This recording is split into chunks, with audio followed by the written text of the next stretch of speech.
Around 2 weeks ago, I had made a video for all of my younger friends, advocates, chartered accountant, company secretaries, and other professionals in this field regarding the provisions of Section 70. And thank you for watching. And the lakhs of people have seen this video now. Today, I'm making another collateral video to it, whether the taxpayer could be arrested automatically. As we all know, the maximum punishment for offences involving tax refund tax amount above 5 crores is 5 years, and no court can grant a punishment which is above 5 years.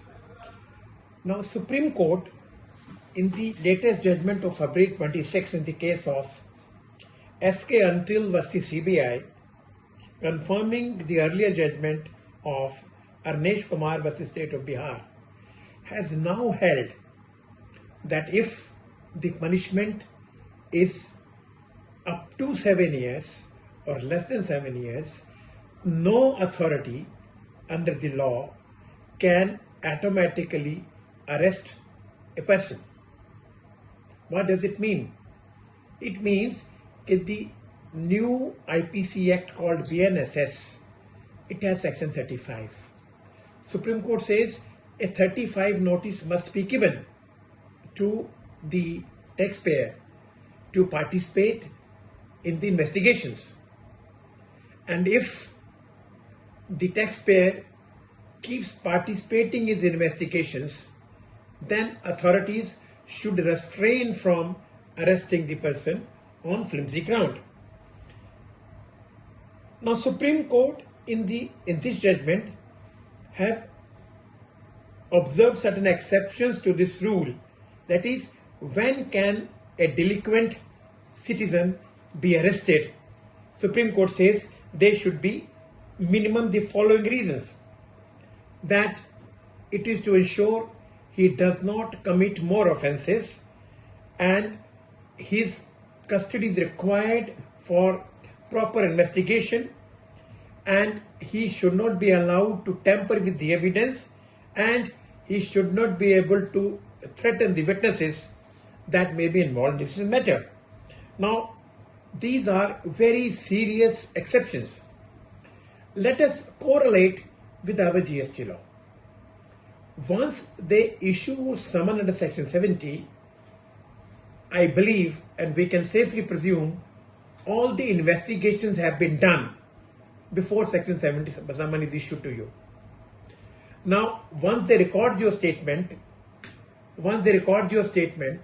and take all documents from you regarding the queries they have regarding a particular taxpayer about sales or purchases made to him, the investigation doesn't go further in tax matters.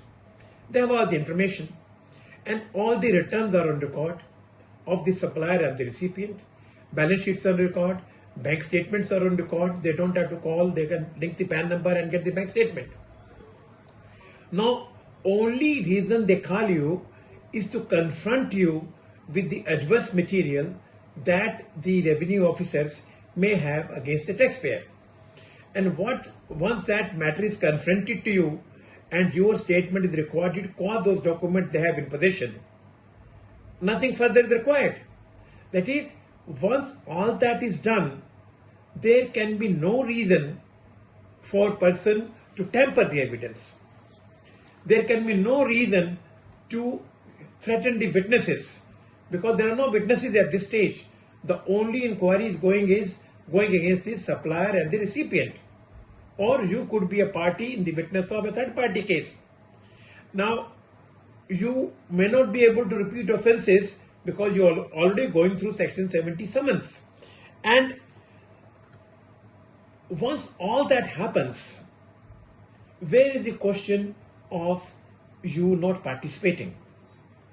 And the judgment of Supreme Court in DK Basu has to be followed. Reasons for arrest have to be given to you, which they write all kind of things.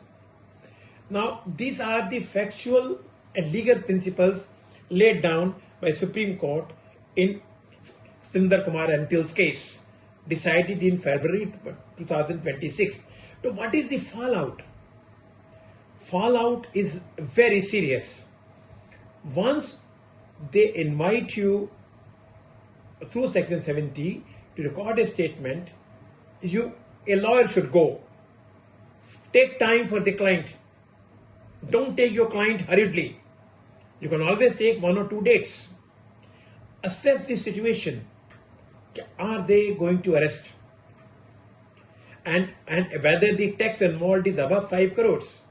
And what are the evidences you have? Do not jump and take your client for recording of statement.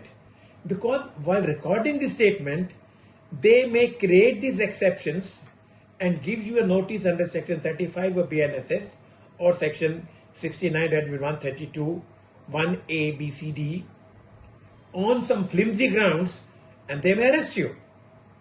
So instead of going through this torturous situation, as a professional or as a taxpayer, you will have to make an objective assessment, of course, which will be subjective, but for to say objective assessment, what is in mind of revenue officers.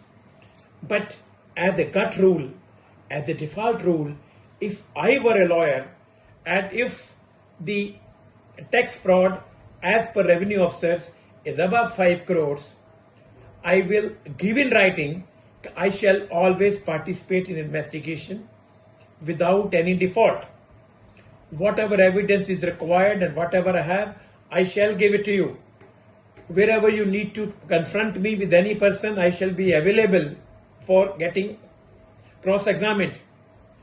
That is, you must put on record through a communication that you will not default from appearance, and even if you have to leave the city and if investigation going on, you shall inform the concerned property officer, I am going out for 2 days, 10 days, 20 days, I shall be back on this date. So that the revenue officer should not have a reason to record that you are not intentionally participating in the investigation in the matter. You may also give in writing, okay, you will have no correspondence with the supplier or recipient depending on whose case you are fighting for. You can also give in writing, even file an affidavit suo motu, that you shall ensure all evidence in this record either has been given to you and you shall safeguardly keep this evidence with you. That is, do not let the revenue officer assume any stupid reason to arrest you. But once after taking all these precautions, you still think that they are up against doing something mischievous, then use Radhika Agarwal's case. Move for anticipatory bail, and all documents that you have given to revenue officers or all documents that have been given to you, then you move an anticipatory bail, and in anticipatory bail, your lawyer will tell you what all to be written.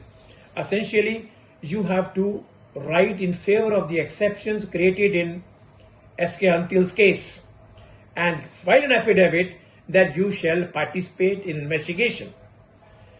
If anticipatory bail is not possible for whatever ABC reason, at least take an order that if they want to arrest you, they will give you 2 weeks notice so that you have your legal remedy to go ahead with it.